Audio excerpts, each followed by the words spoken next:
I'm sure you've heard the news. Growing your own veggies is easier than ever.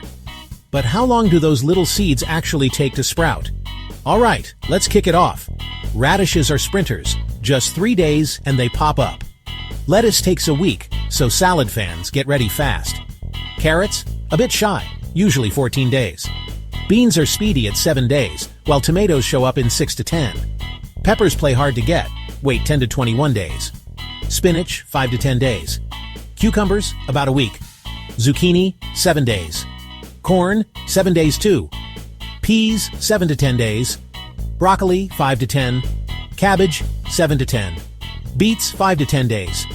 Onions, a slow 10 to 14. Pumpkin and squash, 7 to 10 days. Cauliflower, 8 to 10. Swiss chard, 7 days. And kale, just 5 days. Now you know, no more staring at dirt, just a little patience.